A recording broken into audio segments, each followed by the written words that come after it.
मैं नासिर हुसैन आप सबका नशे अकेडमी में तहे दिल से शुक्रिया अदा करता हूं। दोस्तों, आज हम लोग इस वीडियो में पढ़ने वाले हैं कि अंग्रेजों का सिंध विजय के बारे में, कि अंग्रेजों ने कैसे सिंध पर अपनी विक्ट्री पाया। तो इस पे छल कपट का बहुत ज़्यादा सहारा लिया गया। उसी छल कपट का जो रिजल्ट सामने ये आया कि अंग्रेजों ने बहुत आसानी से सिंध पर कब्जा कर लिया। और जो एग्ज़ाम में इससे जो रिलेटेड जो सवाल पूछता है एग्ज़ाम में, मैं उन सब पहलुओं को मैं बताऊंगा। मैं मैप के ज़रिए से मैं बताने की कोशिश करूंगा कि कैसे किस हिसाब से सिंध को अंग्रेजों ने कब्जा किया, क्योंकि जो ओरिजिनल जो बाशिंदा या फिर सिटीज़न हुआ करता था सिंध का, वो कालौरा सरदार हुआ करता था। लेकिन कालौरा सरदारों को हराया एक बलूचिस्तान के जो जनजाति था, जिसको तालपुरा कहा गया या फिर तालपुर कहा गया, उन्हीं लोगों का नाम बाद में अमीर पड़ गया। तो उन लोगों ने, अमीरों ने किस हिसाब से कालौरा सरदारों को वो सिंध से हटाया, फिर उस पर कब्जा किया, फिर अपना जो एम्पायर को एक्सटेंशन किया, बहुत दूर दूर तक उसने फैलाया। फिर बाद में अंग्रेजों ने इन अमीरों से सिंध को बहुत ही आसानी से, बहुत ही छल कपट एक मैप बनाया गया था कि किस हिसाब से सिंध को अंग्रेज जो है कैसे लूटेगा, किस हिसाब से उस पर कब्जा करेगा, बहुत आसानी से कर लिया। तो फिर हम लोग बाद में वहां तक पहुंचेंगे। सबसे पहले हम लोग पृष्ठभूमि या फिर बैकग्राउंड को समझते हैं। 1630 में क्या हुआ कि मुगलों ने क्या किया, अंग्रेजों को एक फरमान जारी किया कि उसके तहत ये था कि आप जो अंग्रेज जो है उससे बिजनेस करने का जो राइट्स है उसे मिल गया, और ये सिंध पर बहुत आसानी से अपना बिजनेस करना शुरू कर दे। यहां तक तो कोई ऐसी बात नहीं थी। फिर बाद में यह होता है कि जैसे कि तालपुर अमीरों का उदय, राइजिंग ऑफ तालपुर अमीर। जैसे मैंने आपको बता दिया कि जो सिंध को जब अंग्रेजों ने छीना, वो अमीरों से छीना था, लेकिन जो ओरिजिनल सिटीजन हुआ करता था सिंध का, वो कालौरा हुआ करता था। इस बात को आपने याद रखना है। इस पे हम लोग बाद में आएंगे। जरा इस पे आते हैं। आप मैप को, सिंध को देख सकते हैं कि ये प्रेजेंट डे का ये सिंध है। इनसे ओरिजिन या फिर तालपुर अमीरों का उदय, राइजिंग ऑफ तालपुर अमीरों से पहले का अगर सिंध को देखे तो वहां पर क्या चल रहा था। सिंध पर अमीरों से पहले कालौरा सरदारों का शासन हुआ करता था। मतलब कि जो रूलर्स था ओरिजिनल सिंध का, वो कौन था? कालौरा सरदार था। आपको याद रखना है। तो बिफोर अमीर रूलर्स वर कालौरा, आपको याद रखना है। यहां पर आगे क्या होता है, बात आती है 1758 में। 1758 में क्या होता है कि अंग्रेजी कारखाना या फिर ब्रिटिश कारखाना खोलने का जो परमिशन है वो गुलाम शाह जो है अंग्रेजों को देता है। गुलाम शाह जो है वो एक कालौरा प्रिंस या फिर राजकुमार रहता है, उस टाइम पर रूलर रहता है। उसी के कहने पे अंग्रेजों ने 1758 में 1758 में अपनी कारखाना खोल देता है। बात तो यहां तक ही बहुत अच्छे से चल रहा था, इसमें कोई दिक्कत नहीं थी। बात आती है 1761 की। 1761 में यह होता है कि अंग्रेज रेजिडेंट, ब्रिटिश रेजिडेंट जो है एक स्थापना करता है। वो कहां कर देता है? सिंध पर कर देता है। मतलब अब अंग्रेजों का बहुत बड़ा बड़ा जो ऑफिस है वो बनाया जाएगा, वहां से ट्रेड सेंटर बनाई जाएगी, जो मतलब व्यापारिक एक केंद्र बनाया जाएगा। बाकी और सब जो वहां पर सिंध पर 1761 पे जो और यूरोपियन कंपनियां थी, जैसे फ्रेंच की कंपनियां थी, उन सबको यहां से फिर भागना पड़ गया। क्योंकि जब अंग्रेज रेजिडेंट जब बनाया गया सिंध पर, इसीलिए अंग्रेजों ने बहुत छल कपट का सहारा लिया कि ताकि कि वो अमीरों के नजर में अपने आप को बहुत अच्छा, मतलब उसने ये करा दिया, यकीन दिला दिया था कि मैं ही तुम्हारा सबसे अच्छा दोस्त हूं। इसके जरिए से क्या हो गया कि लगभग कई साल तक, यहां से कुछ ही सालों में, जैसे ही अंग्रेज रेजिडेंट कहां सिंध पर बनता है, इसको बनवाने वाला गुलाम शाही होता है। जैसे यह कारखाना प्लस ब्रिटिश रेजिडेंट, इन्हीं के ही कहने पर अंग्रेज बनाता है। इसका परिणाम यह निकलता है कि अंग्रेजों को छोड़ के सारे यूरोपीय कंपनी को भागना पड़ गया। तो all European companies force to leave except British. तो अब क्या हो गया, सिर्फ सिंध पर अंग्रेज ही रह गए। अंग्रेज ने बहुत अच्छा यहां पर बिजनेस करना शुरू कर दिया। जो रेवेन्यू थी यहाँ की बहुत अच्छी खासी उनको इनकम होने लगी थी यहाँ से। तो अंग्रेज तो बड़े खुश थे कि चलो भाई, सारे दुश्मनों को, मतलब यूरोपियन कंपनीज जो थे अंग्रेजों के लिए सारे दुश्मन की ही तरह थे। तो उसने क्या किया कि सबको वहां से भगा करके बहुत खुश था। लेकिन अंग्रेजों की ये खुशी ज्यादा दिन तक नहीं चली। बात ये हो जाता है कि गुलाम शाह के बाद जो अगला जो रूलर बनता है सिंध का, वो बनता है सरफराज खान। 1775 में नया शासक जो बनता है वो बनता है सरफराज खान। सरफराज खान ने क्या करता है कि अंग्रेजों की जो कंपनियां थी वो बिल्कुल बंद करवा दिया, क्योंकि सरफराज खान जो वो अब बहुत ही साइड से देख रहा था कि ये जो गुलाम शाह जो क्या क्या कर रहा है, आगे किस तरह की खतरा अंग्रेजों से हो सकता था। और ये सरफराज खान तो बहुत ही भारतीय इतिहास से इसको मतलब बहुत प्रचलित था, वो जानता था चीजों को कि बाकी नॉर्थ इंडिया में, दक्षिण इंडिया में किस हिसाब से अंग्रेज जो है बेवकूफ बना करके किस हिसाब से पहले वहां जाता था, बिजनेस करता था, फिर वहीं पे कब्जा कर लेता था। ये सरफराज खान बहुत अच्छे से जानता था। इसलिए जैसे ही ये नया शासक बनता है सिंध का, ये सारे अंग्रेजों का कंपनी को बंद करवा देता है। इतनी तो बात आपको समझ में आ गई कि यहां पर अब क्या है। अब जरा आ जाते हैं, अब ये हम लोग फिर काल्लोरा जो शासक था जो उसको समझते थे। अब अमीरों की एंट्री कैसे होती है जरा ये समझिए। ये सिंध है, यहां पर बलूचिस्तान पे एक पहाड़ी है जिसको बोलते हैं बलूच हिल के नाम से जाना जाता है। इसी पहाड़ी पर एक जनजाति रहा करता था, उस जनजाति को बोलते थे बलूच जनजाति या फिर बलूच ट्राइबल कहा जाता था। इन्हीं बलूच ट्राइबल को फिर बाद में तालपुर कहा गया। इस बात को याद रखना, यही तालपुर का नाम बाद में इन लोगों ने अपना नामांकरण जो नोमेनक्लेचर है खुद कर लिया। फिर यही तालपुर जो लोग हैं अपने आप को अमीर कहलाया गया। ये सब जो है वो 1770 से ही शुरुआत हो गया था। सरफराज खान के टाइम से ही पहले से ये बातें शुरू हो गई थी। इन लोगों ने क्या किया कि इस पहाड़ी से नीचे उतरा, सिंध के अलग अलग क्षेत्रों में फैल गया। क्योंकि ये जो तालपुरा या फिर बलूच जनजाति जो थे ये बहुत ही स्किलफुल थे। इन लोग ये लोग जो है ये पहले ही सिंध के आर्मी में लड़ चुका था। इन लोगों को हर एक कला पता था, आर्ट पता था कि लड़ाई कैसे की जाती है। बहुत ही मजबूत थे इन लोग। तो इन लोगों ने फिर धीरे धीरे क्या किया कि जैसे ही सिंध की जमीन पर अपना पैर को रखना शुरू कर दिया ये बलूच जनजाति, फिर बाद में क्या किया कि काल्लोरा सरदारों को हटा करके यही अमीर या फिर बलूच जनजाति क्या किया कि यहाँ का जो सिंध का जो है वो रूलर घोषित कर देता है। वो किसके अंडर में होता है जरा समझते हैं। सिंध में बसना धीरे धीरे शुरू किया, फिर वहां पे धीरे अंग्रेजों की तरफ पहले वहां पर एंट्री करता है, फिर वहां का माहौल को अच्छे से देखता है, फिर वहां पर कब्जा कर लेता है। सेम कहानी यहां पर हुआ। बात है 1783 की। 1783 में क्या हो गया, मीर फतेह अली खान जो इन अमीरों का हेड हुआ करता था, इन लोग 4 भाई से था, इन्हीं के ही लीडरशिप में सिंध पर जो अमीरों ने कब्जा किया। आपको याद रखना है सिंध पर कब्जा, कैप्चर्ड सिंध जो है इसी अमीर फतेह अली खान के नेतृत्व में हुआ। फिर दुर्रानी राजतंत्र जो था, राजा था, कहां का था, ये था अफगानिस्तान का। वो उन्हीं का इन्फ्लुएंस था सिंध पर। फिर यही दुर्रानी राजतंत्र ने क्या किया कि मीर फतेह अली को ऑफिशियली कह दिया गया कि अब से जो नया रूलर या फिर राजा जो बनेगा सिंध का, वो अमीर बनेगा। जो काल्लोरा जो सरदार है, आज से उन लोग जो है वहां पर कोई भी तरह का कोई भी शासक घोषित मतलब कि उसको घोषित कर दिया किया गया कि अब जो अमीर ही वहां का राजा होगा। फिर यही क्या करता है मीर फतेह अली खान जो है, ये जितने भी काल्लोरा के राजकुमार होते या फिर जो राजा होता है उन सबको वहां से देश से निकाल दिया जाता है। फिर आगे बात चलती है, बात आती है 1800 में मीर फतेह अली खान की मृत्यु हो जाती है। 1800 में नाना फडणवीस की ऐसे मौत हो जाती है मराठा में, जो कि मराठा जो है आपस में पहले से टूटा हुआ रहता है, लेकिन हर कोई अपने मन मौजी का हो जाता है। उसी हिसाब से 1800 में मीर फतेह अली मर जाता है। फिर उसके 4 भाई होते हैं, तो 4 भाई में तो एक मीर फतेह अली मर जाता है, बचता 3, और उसके बच्चे मिल करके 4 लोग हो जाते हैं। 4 लोगों ने सिंध को बहुत अच्छे से सींचता है, तरक्की भी बहुत अच्छा कर लेता है। कहां तक कि कराची को भी यही अमीर लोग जो है वो क्या कर लेता है, कब्जा कर लेता है, बहुत अच्छे से आगे बढ़ता है। अब बात क्या होती है जरा अब हम समझते हैं। बात तो यहां आ गई कि सिंध पर एक कर्मिक प्रभुत्व या फिर कह सकते हैं सक्सेसिव डोमिनेशन ओवर सिंध पर किस हिसाब से अंग्रेज जो है वो कब्जा कर लेता है धीरे धीरे। अब बात यहां पे आता है, एक विचार, एक कॉमन बिलीफ चलती है। 1799 में लोगों को ये पता चलता है कि नेपोलियन और टीपू सुल्तान जो है वो कहां आक्रमण करने वाला है, भारत पर।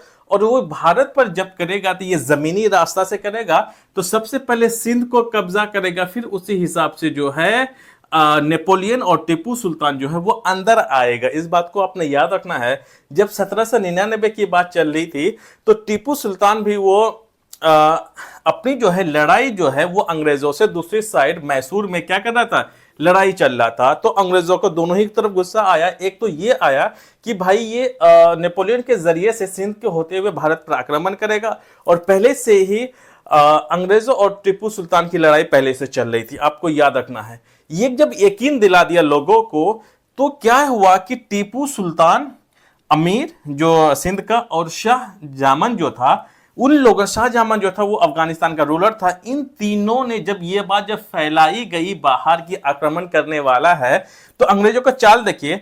तो टीपू सुल्तान अमीर और शाह जामन ने कॉमन कॉन्फ्रेंस की बैठक की। जब यह बैठक कर रहा था, तो तभी अंग्रेजों ने वेलेस्ली जो था वो क्या किया कि वो भारत के गवर्नर जनरल रहता है, इसने क्या किया कि उसी बीच में जब ये लोग कॉन्फ्रेंस कर रहा था, तो फिर ये अपना पैर कहां फैला देता है, सिंध पर चला जाता है। सिंध पर जैसे ही जाता है, सिंध पर जाने के बाद अपना कॉमर्शियल ट्रेड को मजबूत कर लेता है। किसके साथ? अमीरों के साथ। उसको पहले माइंड को भटका दिया जाता है कि अटैक होने वाला बाहर से, लेकिन फिर धीरे धीरे अपना कॉमर्शियल ट्रेड को बहुत अच्छे से कर लेता है। अब होता क्या है जरा अब समझते हैं। फिर आगे ही चलता है कि इसका मीर फतेह अली खान, जो अमीर जो है वो मीर फतेह अली खान इसे जो है रिप्रेजेंट करता है। अब फिर बाद में क्या होता है कि 1800 में अगले साल ही ये तो किसमें कमजोर, ये जो ना जो वेलेस्ली जो यहाँ सक्सेसफुल हो जाता है कि अपना कमर्शियल ट्रेड को सिंध के साथ बहुत अच्छा करना था, लेकिन उन लोगों के दूसरी तरफ भटका दिया गया। कामयाबी इधर वेलेस्ली को मिल गई। जैसे ही मिला तो यह बात मीर अली खान को फिर बाद में पता चलता कि अच्छा अंग्रेजों ने हमारे साथ ऐसा किया। ये मीर फतेह अली खान क्या कर लेता है कि एक जो उसे आश्वासन, एक हिम्मत मिलती है टीपू सुल्तान, क्योंकि इन लोगों ने एक कॉन्फ्रेंस की थी, तो फिर मीर फतेह अली ने क्या किया कि एक ताकत, इसको बैकग्राउंड सपोर्ट मिला किनसे? टीपू सुल्तान से, और जो लोकल लोग थे सिंध पर, क्योंकि वो अंग्रेजों को जो बिजनेस इतना अच्छा जो फैलाया, तो लोकल जो लोग थे सिंध का, उसने भी उससे जलन शुरू हो गई वहां के लोकल लोगों को अंग्रेजों से। तो मीर फतेह अली खान ने इन सब की मदद से अंग्रेज एजेंट जो था, यह एजेंट करो, याद रखिएगा कि जो रेजिडेंट हाउस का जो ऑनर था, या फिर कह सकता है कि एक रिप्रेजेंटेटिव था अंग्रेजों का, तो एजेंट करो को चुपचाप वहां से कहा कि 10 दिन के अंदर में तुम, 1800 में कहता है कि 10 दिन के अंदर में तुम्हें सिंध खाली करना पड़ेगा, अदरवाइज तुम जानते हो कि क्या हो गया। तो इस बात को करो जो है बहुत अच्छे से समझते हैं। ये करो जो है वो अंग्रेजी एक एजेंट हुआ करता था सिंध पर। तो 10 दिन से पहले पहले ही दुम दबाकर करो क्या कर भाग जाता है। लेकिन इतना अच्छा वेलेस्ली कोशिश करने के बाद कॉमर्शियल ट्रेड को बहुत अच्छा करता है, तो ये सब बेकार हो जाता है, फेल हो जाता है। अंग्रेजों के ये ह्यूमिलेशन जो अपमान है, बहुत आसानी से, बहुत अच्छे से उन लोगों ने ये सह लिया। लेकिन इन लोगों को लगता कि अंग्रेज भाग गया, लेकिन ऐसा नहीं हुआ। तो भाग गया यहां से अंग्रेजों को, जो सिंध पर बिल्कुल कौन हो गया, अंग्रेजों से खाली हो गया। अब आगे बात यहां तक आती है। बात क्या आती है कि 1807 में शाश्वत मित्रता की संधि, या फिर ट्रीटी ऑफ इटरनल फ्रेंडशिप की चलती है। इसमें क्या होता है कि अलेक्जेंडर फर्स्ट और नेपोलियन जो है एक कॉन्फ्रेंस करता है, और उस कॉन्फ्रेंस में यह बात होती है कि भाई भारत पर जो है आक्रमण करना है, अटैक करना है, लेकिन हमें जमीनी रास्ता से करना पड़ेगा, जो वो पानी वाले रास्ते से, जलमार्ग से, वाटर बॉडी से नहीं करनी है। तो इस बात की यहां चल रही थी बात। फिर अमीर जब इस तरह की जब बातें जब चल रही होती हैं, तो इस इटरनल ट्रीटी में तो ये बात जो है अंग्रेज है, जबकि यहां से भगा दिया है। फिर अंग्रेज बड़ी ही मुश्किल से अपना रास्ता निकालता है, अमीरों से कांटेक्ट करता है, अमीरों को सारी बातें करता है कि भाई देखो ऐसे ऐसे हम पर, तुम पर जो है अटैक करने वाला है, अफगानिस्तान से होते हुए, इराक, ईरान से होते हुए, फिर तुम पर, सिंध पर अटैक करेगा, फिर हिंदुस्तान पे करेगा। तो इस तरह का जो उसको डरा करके अंग्रेज क्या करता है कि अमीर प्लस अंग्रेज फिर एक हो जाते हैं। एक होने के बाद जो फ्रेंच कंपनीज थी, कहां पर? सिंध पर। अंग्रेज तो पहले भाग गए, अब तो जैसे अंग्रेज भागता है तो वहां पर कौन? फ्रेंच रूल करता है। तो फिर फ्रेंच सारी कंपनी यहां से भाग जाती है। भागने के बाद अब अंग्रेज और किसकी, अमीरों की दोस्ती अच्छी खासी हो जाती है। तो तभी एक ट्रीटी होता है, एक संधि होता है, उसको बोलते हैं 1832 की संधि, ट्रीटी ऑफ 1832, अंग्रेज और अमीरों के बीच में होती है। उसको आप लोग देख लीजिए कि इस संधि में क्या क्या होता है।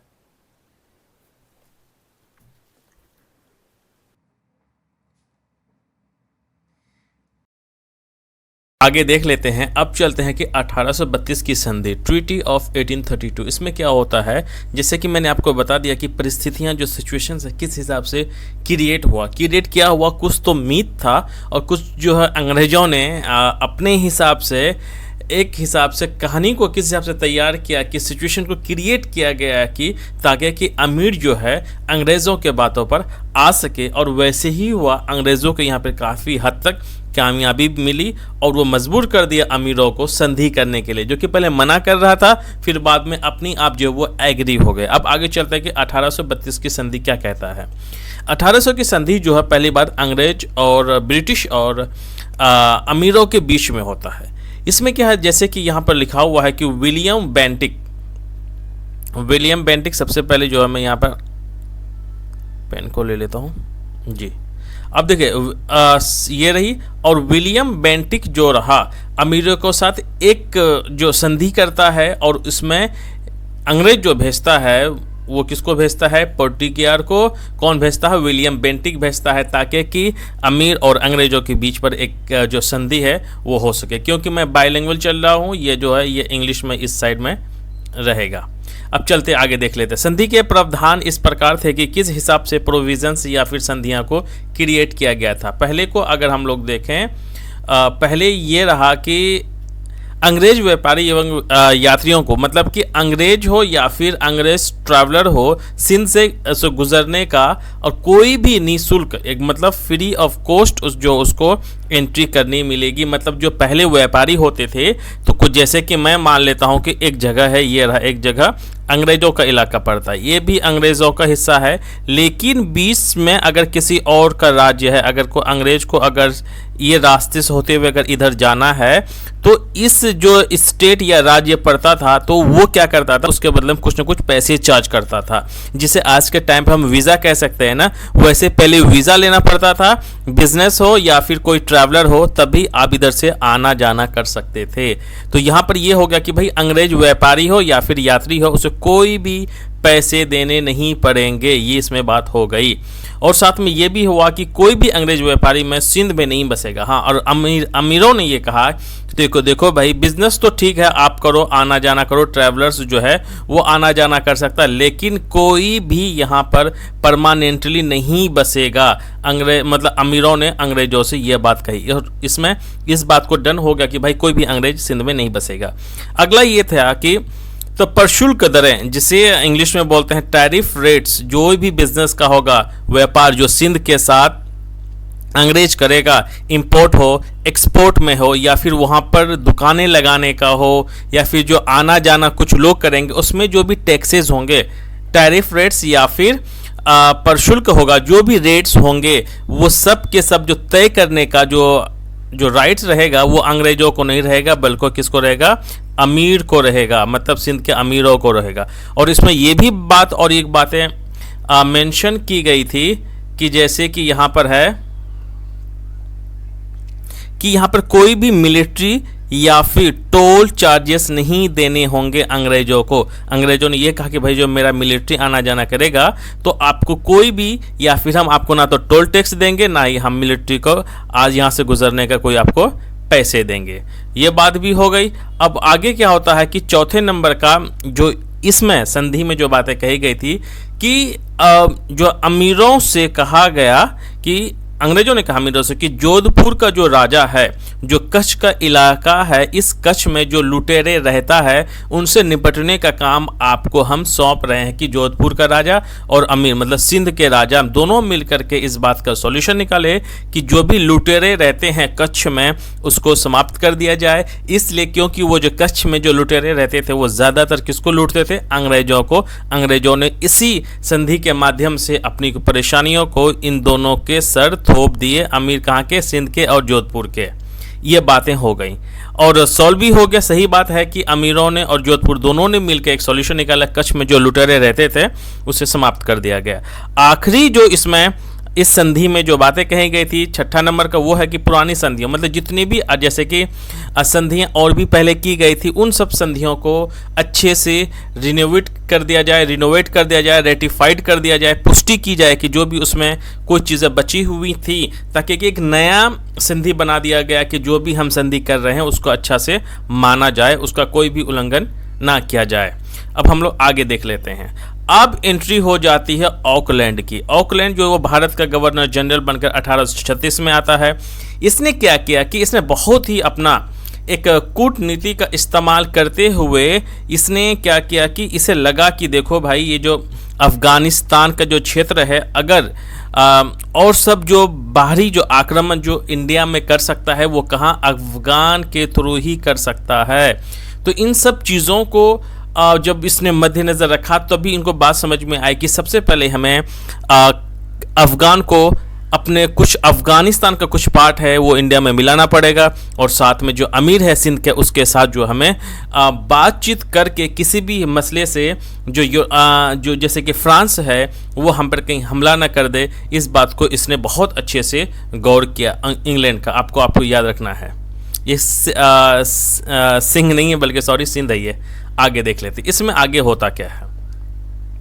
इसमें जैसे पंजाब में हुआ क्या कि पंजाब में जो था रंजीत सिंह को इस दबाव या बल का प्रतिकार करने में पर्याप्त रूप शक्तिशाली थे। मतलब ये हो गया कि अगर अफगानिस्तान अगर कहाँ मतलब जो फ्रेंच हैं अगर वो इंडिया में अगर अटैक करता है तो इसको महाराजा रंजीत सिंह जो है उसका डिफेंस या उसके बदले में जो है इस लड़ाई को अच्छे से लड़ सकते हैं और जीत भी सकते हैं। लेकिन जो अमीर थे, सिंध का अमीर, वो इस लायक नहीं था कि अगर बाहरी आक्रमण होता है अफगानिस्तान के द्वारा, अगर कोई भी रशियन इन्वेजन कर सके या फिर रशिया या फ्रेंच जब इसमें इंडिया में अगर अटैक कर सके तो इसको रोकने वाला तो महाराजा रंजीत सिंह तो रोक लेगा, लेकिन जो अमीर है वो इसे रोक नहीं पाएगा। इस बात को ऑकलैंड जो है बहुत अच्छे से समझता था।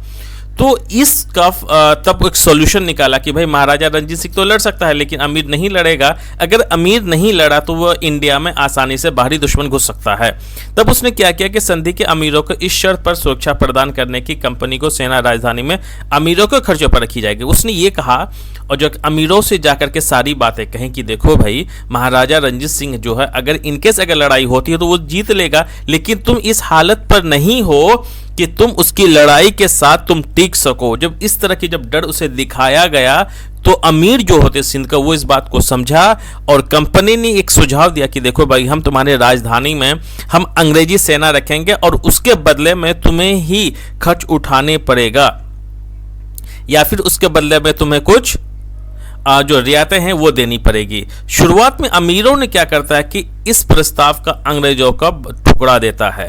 जब ठुकरा देता है फिर ऑकलैंड का दिमाग खराब हो जाता है। फिर और एक चाल ये चलता है कि अमीरों को इस बात का एक झूठा यकीन दिलाता है कि देखो भाई जो हमारे अंग्रेजी जो सेना है अगर तुम नहीं रखोगे, लेकिन महाराजा रंजीत सिंह जो है वो हमारे मतलब जो सेना है वो रखेगा, तुम क्यों नहीं रख सकते? जब इतनी तुम्हारे सामने जब शक्तिशाली वो राजा है वो हमारे सेना को रखने के लिए तैयार है, इसलिए कि नहीं तो रशियन या फ्रेंच जो हम पर हमला कर सकता है, तो तुम क्यों नहीं रख सकते? तो इस तरह का डर दिखा करके अमीरों को यकीन हो गया कि हाँ जब महाराजा रंजीत सिंह जब अंग्रेजी सेना अपने यहाँ रख सकता है तो सुरक्षा के बदले हम क्यों नहीं रख सकते।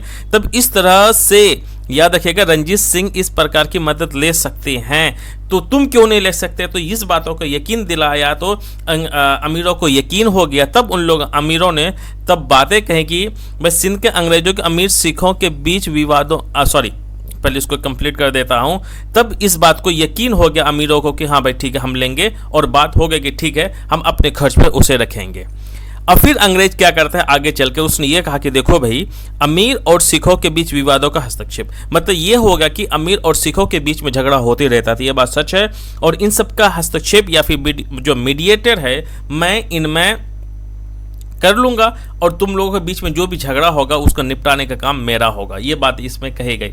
अंग्रेजी सैन्य टुकड़ी जो है वो सुयोजित कहीं भी जा सकता था। अब क्या हो गया कि पहले सिंध से कोई भी अंग्रेजी सेना पास नहीं कर सकती थी, लेकिन अब इस तरह की जब सिचुएशन जब हो गई तब सिंध ने परमिशन दे दिया अंग्रेजों को कि चलो भाई अब तुम जो हो अपना जो सेना है वो हमारे जो राज्य से होकर गुजार, आप मतलब ले आना जाना जो कम्युनिकेशन है आप वो कर सकते हो। फिर बाद में क्या हो गया, इस प्रकार 1838 में ब्रिटिश संरक्षित क्षेत्र बन गया। फिर इस हिसाब से ये हो गया कि जब ब्रिटिश का सेना आना जाना कर सकता है तो एक हिसाब से क्या बन गया कि जो अंग्रेजों के जो कंट्रोल में धीरे धीरे सिंध आना शुरू हो गया। अब बात आता है अगला क्या होता है कि 1838 में त्रिपक्षीय संधि होता है। त्रिपक्षीय संधि क्या करता है, अंग्रेजों के एक बहुत बड़ी चालों में से एक चाल ये थी कि अंग्रेजों ने क्या किया कि एक तरफ से अफगानिस्तान, एक तरफ से महाराजा रणजीत सिंह और बीच में फंसा हुआ कौन था, अमीर था, इन तीनों को एक मीटिंग बुलवाया। उसी मीटिंग को बोलते हैं 1838 की त्रिपक्षीय संधि या फिर ट्रिपार्टाइट पैक्ट ऑफ 1838। उसमें यह कहा कि अंग्रेजों ने महाराजा रणजीत सिंह की मदद से लेकर के ये दबाव डालाया किस पे, शाह शुजा पे, जो अफगानिस्तान का क्या था, शाह शुजा जो था अफगानिस्तान का शासक था। उसने इस बात को मनाया कि भाई जो तुम्हारा सिंध पर जो तुम्हारा कंट्रोल है उसे तुम्हें छोड़ना पड़ेगा।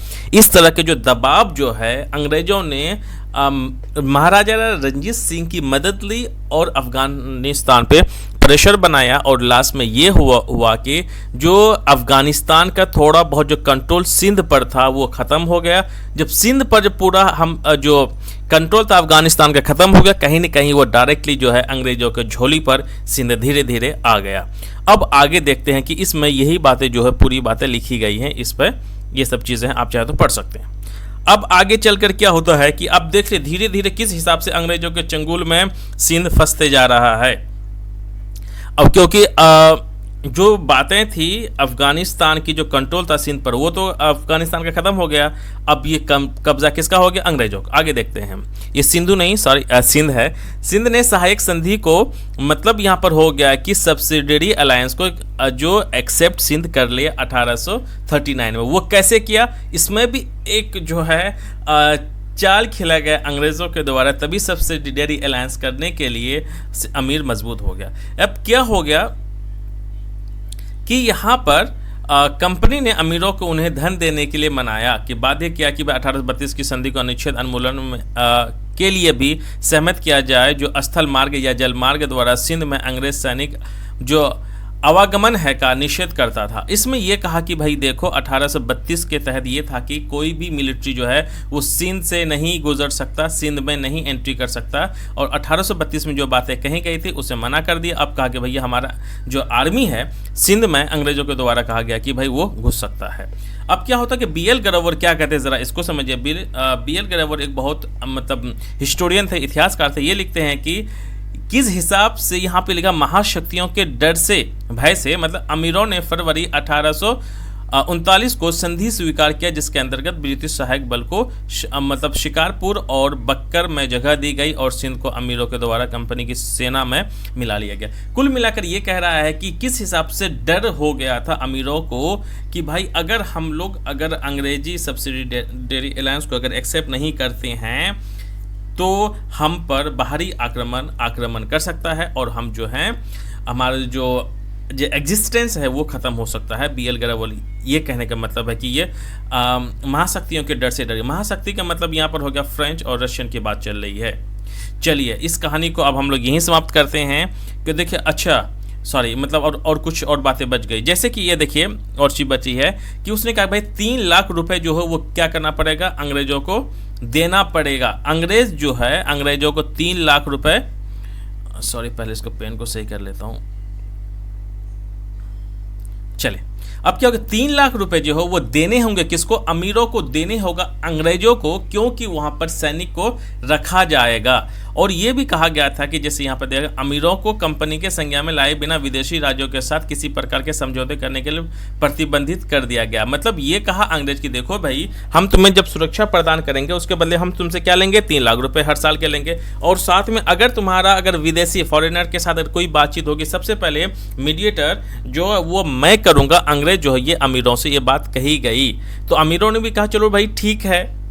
अब अंग्रेज यहाँ पर चाल ये खेलता है कि उसने कहा कि देखो भाई, अगर हमें अगर अंग्रेजों को रखना हो, मतलब अंग्रेजी सेना रखना पड़ेगा, सब स्टोरेज रूम चाहिए हमें, कहाँ, कराची में, मतलब हम जो हथियार वगैरह है हम यहाँ पर आसानी से रख सकते हैं। अंग्रेज जो अमीर था वो भी इसमें हाँ कर दिया गया। अब क्या होता, सिंध का आत्मसमर्पण या फिर सिंध का जो है कैसे सरेंडर कर देता है अंग्रेजों को। अब होता है क्या है कि प्रथम आंग्ल जो अफगान युद्ध होता है 1839 से लेकर 1842 के बीच में होता है, मतलब अंग्रेज और किसका सॉरी अफगानिस्तान के बीच में लड़ाई होती है। जबकि एक पहली संधि हो गई थी कि भाई किसी भी हिसाब से आप जो है अफगानिस्तान को कहा था कि भाई तुम सिंध छोड़ दो, लेकिन अफगानिस्तान छोड़ने के लिए तैयार नहीं हुआ क्योंकि उस संधि का उल्लंघन हो गया। तो अंग्रेजों ने क्या किया कि अफगानिस्तान के साथ लड़ाई किया। अब देखिए यहाँ पर हुआ क्या, जैसे ही ये दोनों लड़ाई करते हैं, अंग्रेज और अफगानिस्तान लड़ाई करता है, लेकिन इसके बदले में जो भी खर्च होता है वो अमीरों के ऊपर, कौन, अंग्रेज